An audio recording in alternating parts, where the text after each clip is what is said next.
ಪತ್ರಿಕಾ ವರದಿಯ ಕೊನೆಯ ಸಾಲಿನಲ್ಲಿ ಬರುವ ಹೆಸರಿಗಾಗಿ ಕಾತರದಿಂದ ಕಾಯುತ್ತಿದ್ದ ಪತ್ರಿಕೋದ್ಯಮದ ಆ ದಿನಗಳು ಬದಲಾವಣೆಯಾಗಿದ್ದು, ತಂತ್ರಜ್ಞಾನದ ಬೆಳವಣಿಗೆಯ ಜೊತೆ ಪತ್ರಿಕೆಯೊಂದಿಗಿನ ಜನರ ಭಾವನಾತ್ಮಕವಾದ ಸಂಬಂಧಗಳು ಬದಲಾಗುತ್ತಿದೆ ಎಂದು ಸಾಮಾಜಿಕ ಚಿಂತಕ ಜಾದೂಗಾರ ಓಂ ಗಣೇಶ್ ಉಪ್ಪುಂದ ಅಭಿಪ್ರಾಯ ವ್ಯಕ್ತಪಡಿಸಿದರು. ಅವರು ಕುಂದಾಪುರದ ಜೆಸಿ ಭವನದಲ್ಲಿ ತಾಲೂಕು ಕಾರ್ಯನಿರತ ಪತ್ರಕರ್ತರ ಸಂಘದ ಆಶ್ರಯದಲ್ಲಿ ನಡೆದ ಪತ್ರಿಕಾ ದಿನಾಚರಣೆಯನ್ನ ಟೈಪ್ ರೈಟರ್ನಲ್ಲಿ ಅಕ್ಷರದ ಪಡಿಯಚ್ಚು ಮೂಡಿಸುವ ಮೂಲಕ ಉದ್ಘಾಟನೆಯನ್ನ ಮಾಡಿ ಮಾತನಾಡಿದರು. ಕುಂದಾಪುರದಲ್ಲಿ ದೇವಸ್ಥಾನದಲ್ಲಿ ಇಂಥ ಕಾರ್ಯಕ್ರಮ ಆಯಿತು. ಕೊನೆಯಲ್ಲಿ ಸಾಂಸ್ಕೃತಿಕ ಕಾರ್ಯಕ್ರಮವಾಗಿ ನಟ ಓಂ ಗಣೇಶ್ವರ ಜಾದೂ ನಡೆಯಿತು ಅಂತ ಒಂದು ಲೈನ್ ಕೊನೆಗೆ ಬರ್ತಾ ಇತ್ತು.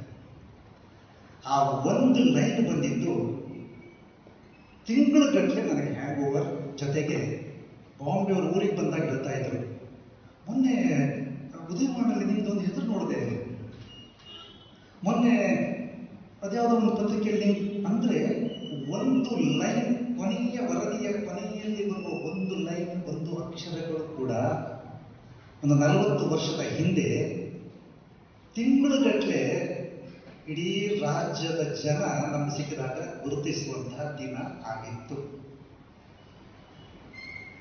ರೋಟರಿ ಜಿಲ್ಲಾ ಮಾಜಿ ಸಹಾಯಕ ಗವರ್ನರ್ ಕೆಆರ್ ನಾಯಕ್ ಅವರು ಮಾತನಾಡಿ, ಶ್ರೇಷ್ಠ ಹಾಗೂ ಗೌರವದ ಜವಾಬ್ದಾರಿಯನ್ನ ನಿರ್ವಹಿಸುವ ಪತ್ರಕರ್ತರಿಗೆ ಸಮಾಜ ಎಂದು ಗೌರವಾಧರಣೆಗಳನ್ನು ನೀಡುತ್ತದೆ.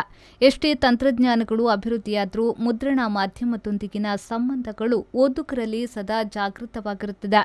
ಆಮಿಷ ಹಾಗೂ ಒತ್ತಡಗಳಿಗೆ ಬಲಿಯಾಗದೆ ಪಾರದರ್ಶಕತೆಯ ನೈಜ ವರದಿ ಮಾಡುವ ಬದ್ಧತೆಗಳು ಮಾಧ್ಯಮ ಮಿತ್ರರಿಗೆ ಇರಬೇಕು ಎಂದರು.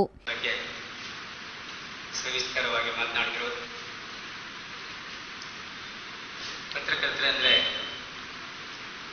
ಅವರು ಬಹಳ ತಿಳಿದವರು ಮತ್ತು ತಿಳುವಳಿಕೆ ಉಳ್ಳವರು.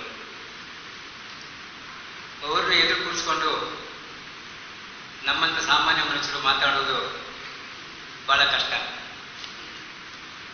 ಓಂ ಗಣೇಶ್ ಹೇಳಿದ ಹಾಗೆ ಅವರು ಎಲ್ಲ ಇನ್ನೊಂದು ಸಣ್ಣ ಸಣ್ಣ ವಿಷಯಗಳು ಕೂಡ ಅದನ್ನು ಗ್ರಹಿಸಿ ಅದರ ತಪ್ಪೊಪ್ಪುಗಳನ್ನು ಹೇಳುವ ಚಾಕಚಕ್ಯತೆಯುಳ್ಳವರು. ಅಂಥವ್ರ ಮುಂದೆ ಮಾತಾಡೋದು ನಿಜವಾಗಿಯೂ ಬಹಳ ಕಷ್ಟ. ಆದರೂ ಸನ್ಮಾನ ಸ್ವೀಕರಿಸಿ ಮಾತನಾಡಿದ ಹಿರಿಯ ಪತ್ರಕರ್ತ ಶ್ರೀಪತಿ ಹೆಗ್ಡೆಯವರು, ಅನುಭವಗಳೇ ಜೀವನ ಪಾಠವಾಗ್ತದೆ. ಹಿಂದೆ ಕೃಷಿಯಂತೆ ವೃತ್ತಿಯನ್ನ ಹಸನು ಮಾಡಲು ಅವಕಾಶವಿದ್ದ ಪತ್ರಿಕೋದ್ಯಮ ಇಂದು ಪತ್ರಿಕಾರಂಗವಾಗಿದೆ. ಬರಹಗಳ ಮೂಲಕ ಪತ್ರಕರ್ತರು ಓದುಗರಿಗೆ ಹತ್ತಿರವಾಗಬೇಕು. ಘರ್ಷಣೆಯ ಮೂಲಕ ಬೆಳೆದ ಸಂಬಂಧಗಳು ಶಾಶ್ವತವಾಗಿರುತ್ತದೆ. ಸಂಘ ಸಂಸ್ಥೆಗಳು ಸದಸ್ಯರ ಹಿತರಕ್ಷಣೆ ಹಾಗೂ ವೃತ್ತಿ ಬದ್ಧತೆಯನ್ನ ಗೌರವಿಸುವ ಕೆಲಸ ಮಾಡಬೇಕು ಎಂದು ಹೇಳಿದರು. ಒಬ್ಬ ಸದಸ್ಯರಾಗಿ ನಾನು ಮಾಡಿರುವ ಹೆಲ್ಪ್ ಇದೆಯಲ್ಲ, ಅದಕ್ಕೆ ನನಗೆ ತುಂಬ ಋಣಭಾರ ಇದೆ ಅಂತ ಹೇಳ್ತೇನೆ. ಬಟ್ ಇವತ್ತು ನನ್ನ ಒಬ್ಬರಿಗೆ ನೆನಪಾಗೋದಿಲ್ಲ. ಎಲ್ಲ ಬಾಲಕ್ಕೆ ಒಂದ್ಸಲ, 10 ದಿವಸಕ್ಕೊಂದ್ಸಲ ನನ್ನ ಮಕ್ಕಳು ನನ್ನ ಹೇಳಿಕೆ ನಾಗರಾಜ ರಾಜ್ಯ ಮಟ್ಟಕ್ಕೆ ಕಾಮಿಕಿದೆ ಎಲ್ಲಿ ಹೋಗಿರೋದು ಹೇಳ್ತಾರೆ, ಪ್ರತಿಯೊಬ್ಬರು ಹೇಳ್ತಾರೆ. ಆ ಋಣ ಇದೆ ನನಗೆ. ಜೊತೆಗೆ ನಾನು ಹುಷಾರಿದ್ದಾಗ ನನಗೆ ಒಂದು ರೀತಿಯ ಯಾವ ರೀತಿ ಸಪೋರ್ಟ್ ಮಾಡಿದ್ರು ಅಂತ ಹೇಳಿದ್ರೆ KC ರಾಜೇಶ್ ಅವರು. ಯಾರಿಗೂ ಹೆಚ್ಚು ವರ್ಷ ಅವರಿಗೆ ಗೊತ್ತಿಲ್ಲ, ಅವರು ಯಾರಿಗೂ ಗೊತ್ತಿಲ್ಲ ಅಂತ ಸಾಧ್ಯ ಇಲ್ಲ, ಗೊತ್ತೇ ಇಲ್ಲ. ಆಗಿನ ಬಗ್ಗೆ ನಾನು ಎದುರುಗಡೆ ಹೋಗಿದ್ದಾರೆ, ನಮಗೆ ಮಾಡಿರ್ತಕ್ಕಂಥದ್ದನ್ನು ನಾನು ನೆನಪಿಸಿಕೊಳ್ಳುತ್ತೆ ಕೃತಜ್ಞನಾಗ್ತೇನೆ ಅಲ್ವಾ.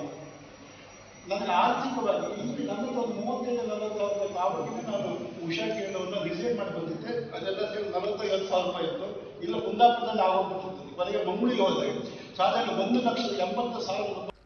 ಆಕಾಶ್ ನಿತ್ಯಾನಂದ ಗಾಣಿಗ ತೆಕ್ಕಟ್ಟೆ ಹಾಗೂ ಶ್ರೀದೇವಿ ಇನ್ಸ್ಟಿಟ್ಯೂಟ್ನ ನಿಖಿಲ್ ಅವರನ್ನ ಇದೇ ವೇಳೆ ಗೌರವಿಸಲಾಯಿತು. ಕುಂದಾಪುರ ತಾಲೂಕು ಕಾರ್ಯನಿರತ ಪತ್ರಕರ್ತರ ಸಂಘದ ಅಧ್ಯಕ್ಷ ನಾಗರಾಜ್ ರಾಯಪ್ಪನಮಠ ಅಧ್ಯಕ್ಷತೆ ವಹಿಸಿದ್ರು.